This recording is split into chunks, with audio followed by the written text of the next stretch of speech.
Good morning. Welcome to Saturday morning's early morning intuitive guidance. I'm Dr. Bonnie Nussbaum, here with some words of wisdom to start your day. Running a few minutes late because damn, I didn't want to get out of bed. It is cold here. With the wind chill, it is -7. And yeah, I have to be outside for some of today. Oh well, on we go, right? Pressing on.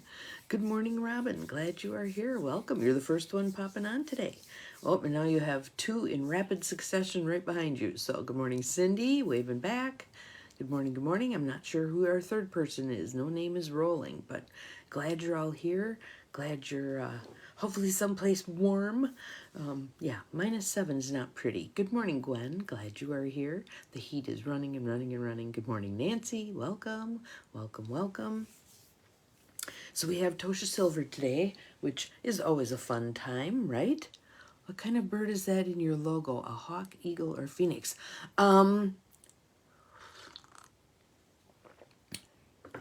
My belief is it's an eagle, but as I was trying to come to a decision about that logo, and actually my first logo, if you ever see the logo that looks like it's an angel, my son designed that one for me back, probably in college, I think. And I saw it as my business title at that point. I was really prone to long business titles. Good morning, Abigail. Glad you're here. And at that point, it was Your Path to Empowerment and Purpose. It's now Empowerment Coaching. But it was Your Path to Empowerment and Purpose. And so the design he created was a path leading to, like, the sun. Good morning, Ruth Ann. Glad you are here. Everybody saw an angel. Everybody saw an angel. And an angel is kind of something that people have given me angels over the years. You know how when you get known for something, all of a sudden you've got a bazillion of them? There was a point where everybody unloaded pigs on me. Good morning, Catherine. Glad you're here. So I had a gigantic pig collection, which I have since let go of.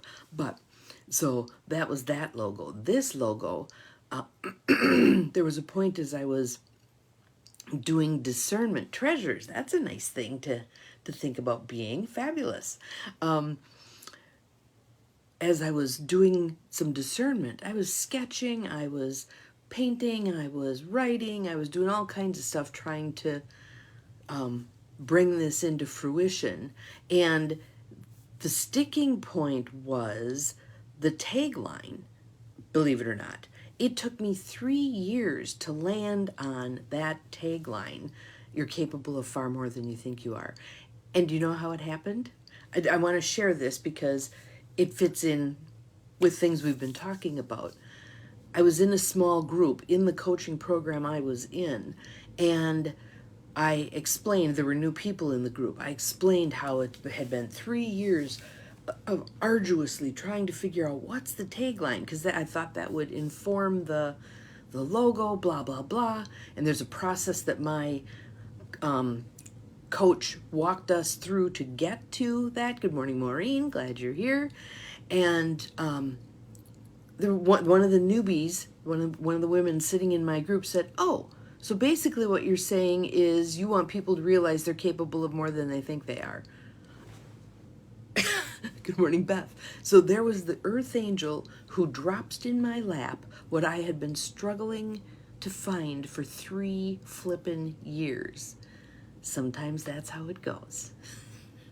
Oftentimes that's how it goes. When you are ready, something lands. And there were important pieces to going through that 3-year struggle to land on that particular tagline. So back to the logo, there was a point where I had done these gigantic pastels, an eagle and a phoenix, and those were the two that I was kind of going back and forth between.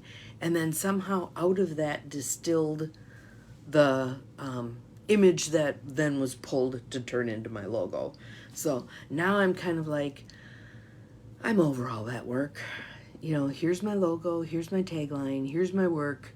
If we resonate, fabulous. If we don't, Cool. I'll bless you on your way to find the person to whom you do resonate. And sometimes it might be you. That's how that stuff works. So, back to Tosha. The word we want to keep in mind today is fear. How often do we operate there we go, a feagle. I love that. Of course, that could also be a beagle. A phoenix and a beagle. That'd be kind of funny. Anyway, focus, Bonnie, focus. Squirrel. Fear is the underpinnings of what we're going to be addressing today. So, how often do we do things out of fear? Good morning, Janine. Welcome. How often do we play not to lose? Instead of going full out and playing to win and having fun and whatever. Good morning, Barb. How often do we play not to lose? And I saw your jade tree blooming. That is the wildest thing ever. I don't think I realized jade trees could bloom. Very cool. Good morning, Bobby. Welcome. Glad you are here. We did some beautiful work with each other yesterday. That was awesome. Fear. There we go, Cindy. All the time. All the time. And really, truly, a lot of us delude ourselves. We'll call it that. Delude ourselves and believe that we're making decisions out of an open heart, an open mind, can do, move forward kind of thing. But oftentimes there's decisions made out of fear. Well, if I do this, then so-and-so won't get mad. If I do that, then it won't ruffle feathers. If I do this, it won't rock the boat. If I don't say that, blah, blah, blah. You know the drill, right? So we want to take a look at that. We want to address that. So this chapter in Tosha, if you got the book, it is page 53, is called Volcano Chaser. The quote is by Rumi. Move, but don't move the way fear makes you move. Hear that again. Move, but don't move the way fear makes you move. So when we get to the end of this, I'll give you a little trick for dealing with that. So here's what she says. And it's, again, her sharing one of her stories. I kind of think she operates, she talks a lot about her divine love for Jesus. Even though she's Jewish, her divine love for Jesus. And Jesus was a parable guy, right? And I see Tosha as a parable person, but she uses stories from her own life. So here we go. When I was 22 and new to San Francisco, I became friends with a writer named Stephen. Thank you, Cindy. I appreciate that. We hung out in the Bohemian Mission District with a pack of other artsy types, feeling at home for the first time in our lives. After a few months, Stephen suddenly declared that he was leaving the city. He said he was ready to settle down in the countryside, find a mate, maybe even have a kid. Man, did that sound suspect. Like having your favorite gay cousin announce that he was running off to join the Latter-day Saints or the Knights of Columbus or something. Then he admitted, though he loved the Bay, he was terrified of an earthquake. After spending months hunting the statistically safest place to move, he had settled on rural Washington. But you belong here, I protest. How can you leave? You panic even when you can't get a good burrito. He acknowledged that, while he had no real pull to go, he was desperate for a safe home. Can you see how the stuff right out of this move, but don't move the way fear makes you move? He is moving the way fear is making him move, right? He knew in astrology that Pluto was coming to his nadir, the bottom of his chart, soon. He felt a major disaster could hit any minute. You know, he said, shaking his head sadly, I just can't live on the San Andreas Fault anymore, wondering if my building will still be standing each night when I get home from work. I can still remember the day when we all said goodbye at 19th and Guerrero by his studio. For good luck, and because this was the 80s, we smashed a bottle of cheap champagne on the fender of his peeling blue Dodge, and then he was gone. None of us heard a peep until 9 months later when Stephen sheepishly phoned one day to say he was returning. "What happened?" I asked, elated. "Well, darlin', remember last May when Mount St. Helens blew for the first time since 1857? And you know that safe haven I had spent so long scientifically picking? I had moved to the town of Cougar, 11 miles away. I lost most of my clothes, books, even my 10-speed. Every square inch was packed with ash. I can still smell and taste it all 2 months later," he sniffled. "You know, I'd kill right now for a tofu burrito, extra cheese, guac, and salsa. I swear, there's not a decent one in this whole frickin' state. Geez, I'm so damn ready to come home." Stephen returned to the mission by the end of summer. We took him out to La Cumbre on Valencia, his favorite dive. To this day, he says he's glad it all happened. He never made a decision from fear again. And the interesting thing, most ironic thing about this story was he was operating out of fear, trying to protect himself and put himself right in the path of danger. And that's kind of what happens when we operate out of faith, even sometimes when we're in kind of dangerous circumstances. There's a protection there. There's a protection there. Can shit happen anywhere? Absolutely. Mindset matters. Mindset matters. So again, we want to be playing to win, not in the competitive sense, but playing to win at life, that we are walking our path, we are doing our thing, we are heeding our guidance, we are taking the steps we're meant to take, whether they are those little bitty inches forward that we've been talking about the last couple of days, or leaps of faith. Leaps of faith. Once in a while, a leap is called for. Oftentimes the baby steps are sufficient, but once in a while a leap is called for. So, what about for you? What about for you? Be honest with yourself. You don't have to share with any of us if you don't want to. Cindy already has all the time. How often are you making decisions playing not to lose? How often are you making decisions based on fear or avoidance of negative outcomes or any of that kind of stuff? Even though the guidance is whispering in your ear, do this, not that, but you do that because it's going to stir the least dust in your life.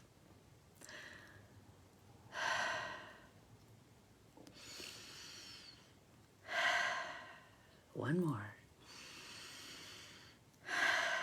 So what do we do about this? What do we do when it becomes one of those untenable circumstances?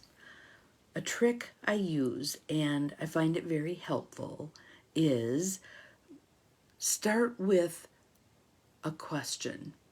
If I had no fear, if fear were not a part of my life, what would I choose to do?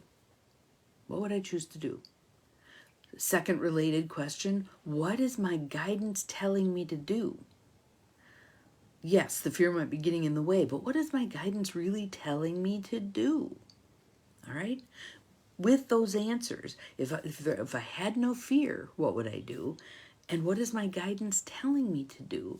Put those together, and then we'll figure it out, okay? So what I do with clients is, what would be a next best step? And let's say they come up with something. So let's say it's someone who is terrified to look for a new job. They just are going to sit with their misery at this particular job. I was working with someone like that this past week. Life may seem short, and in ways it is, but life is too long to spend 40 plus years working in a place you're not happy. So, if that were what I was working with somebody on, I need to find a new job, but I'm too afraid. Okay, so what would be a next best step? Well, I'd get my resume up to date. Okay, so I'd give that for homework. If at the next session, okay, not wanting to hurt people's feelings, we'll address that too. If at the next session they have not done the homework, regardless of, whenever I'm working with somebody, if they haven't done the homework, we're going to take a peek at that. What got in the way? This person might say, well, it was all the fear. I thought about, I redo my resume and then I got to, put it out there for people. I got to find a headhunter, or I got to, apply for some jobs. And then what if I got to do an interview, and oh my God, blah, blah, blah. And then they don't do anything.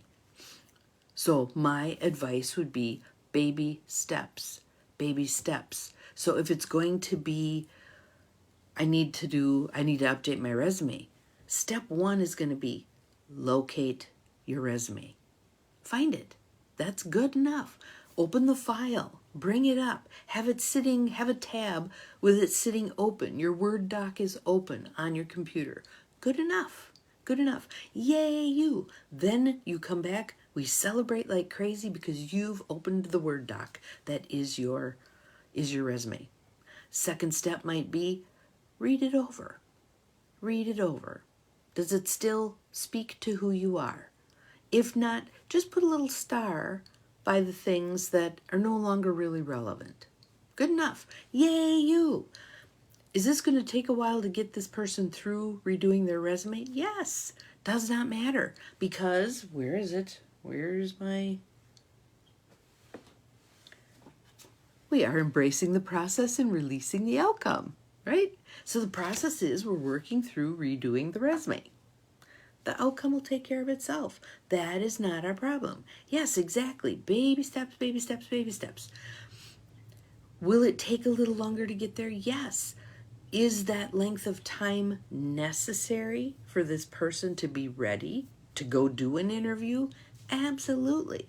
When we get to that interview step, so let's say we've managed to inch our way through applying for some jobs and now there's an interview.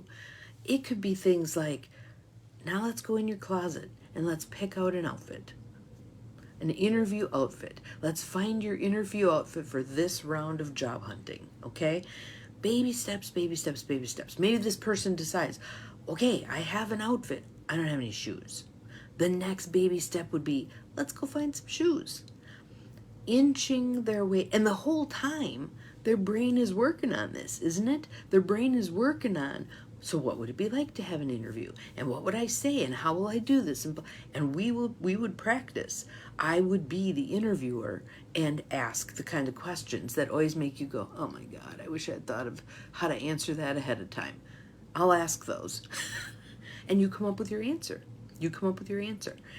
We practice until you feel competent enough that you can go do this thing. I don't care if it's, working someone up to asking someone for a date, working someone up to asking their boss for a raise, working someone up to say to their spouse, I'd like us to do some marital therapy, blah, blah, whatever it is. It takes as long as it takes. Does not matter. Does not matter. So now let's go back to the fear of hurting someone else's feelings. Can you already tell where you are overstepping the boundary? Let's see who can figure it out. Where's the overstep, the overreach? Fear of hurting someone else's feelings. Do, do, do, do, do, do, do. You're assuming responsibility for how someone else responds. That is none of your business. None of your business. And not in your purview. You don't get to decide how someone else is going to respond to something. You may think you know based on history. History is a good predictor of how someone's going to respond. But, again, you don't know for sure, and you are not responsible for it. The only thing you're responsible for is conveying whatever information you're going to convey in a kind and loving way. If they choose to be upset about that, that is their choice. That is their choice. And you might choose to convey the information in a way that makes that clear. So you might say, I have something I'd like to talk to you about. And I've been going around and around on it because I'm worried about how you're going to receive this. But then I realized I'm not responsible for how you respond to it. I'm going to be kind and loving and respectful as I say this, but you're going to respond how you choose to respond. So know that I'm saying this from a kind and loving place, but I really need to say it. And you say it, right? Might that create some difficulty in your life? Let's say it's a person who loves to do the silent treatment. So now they're stomping around the house silent for however long. Yes, it may create some difficulty in your life to do it that way. But I will tell you, you do yourself no favors when you don't address things that really need to be addressed. Let me say that again. You do yourself no favors when you don't address things that really need to be addressed. Do I think there's a correlation between people not speaking their truth and people becoming ill? Yes, I do. Yes, I do. When you're holding all of that stuff inside of you, it becomes toxic to be in your body. When you address it as you go, and for some of you, it might feel hard now to do this because if you have 20 years of not saying boo about this stuff, and now you think about how do I do this, you may think, oh my God, if I start spewing this stuff, it's just going to keep going and going and going. Get some help with that first. Get some help with that first. Thank you, Cindy. I appreciate that. And yes, respond, don't react. Easier said than done. Way easier said than done. If I had $1 for every person who's said to me, or however many times I've said, the next time I'm dealing with so-and-so, I'm going to blah, blah, blah, blah. And they poke that button again. Yes, exactly. What if the person is toxic? Own that they are toxic. It's their toxins. You don't have to choose to take that on. There are ways to protect yourself. We've done the bubble exercise, right? You're in the protective bubble. It's a semi-permeable membrane. Only good stuff can come in and go out. The negative stuff must stay out. It is not your thing. And sometimes it's about people, the word I'm going to use is firm, becoming firm with toxic people, that they're not willing to take on that crap. So it could be saying to that person, let's say, again, silent treatment. They're storming around the house. It's been day 5. You've kind of had it. Speaking your truth. I understand you're upset. This is not an effective way to handle it. I'm tired of the silent treatment. Either we get some help with this, or, and then you go back to your come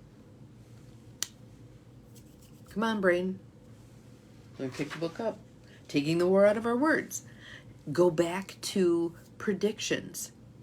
Or I predict if you keep behaving this way, I'm going to withdraw more and more. If you choose to participate in us getting some help with this, I predict things can get better.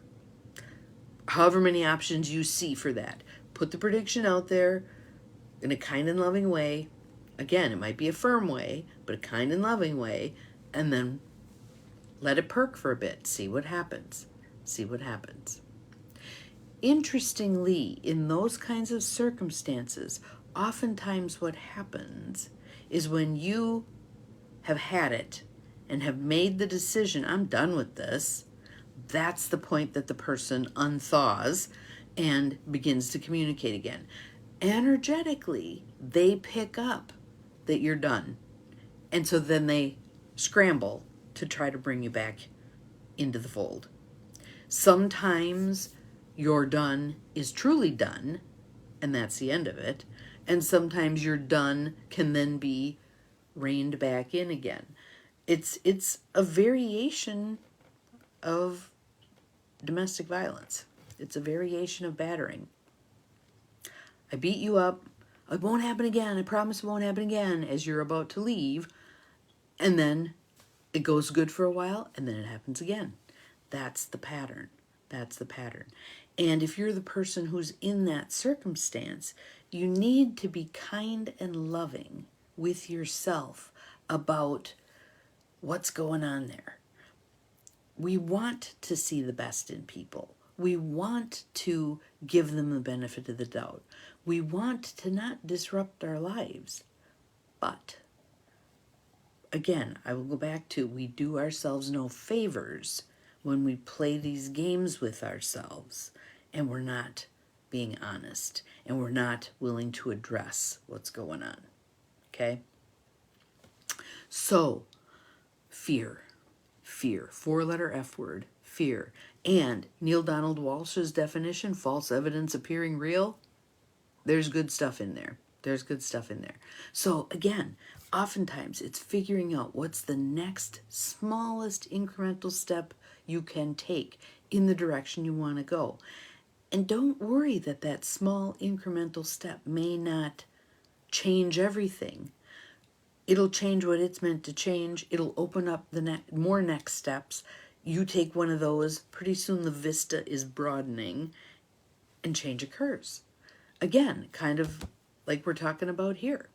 So, what I want you to do, if you choose, is just kind of have a conversation with yourself about the fear-based activity that you engage in a typical week. What do you do to avoid conflict? What do you do to address, to cave into your own fears? What is fear keeping you from doing? And then come up with that very, very small baby step that begins to move you in the right direction. All right? Not easy. Well worth your time and effort. Well worth your time and effort. And if you want some support from the Practical Rebels, we are here for you. We are here for you. Have an awesome Saturday. We'll see you again tomorrow. Remember, you're capable of far more than you think you are. Bye-bye.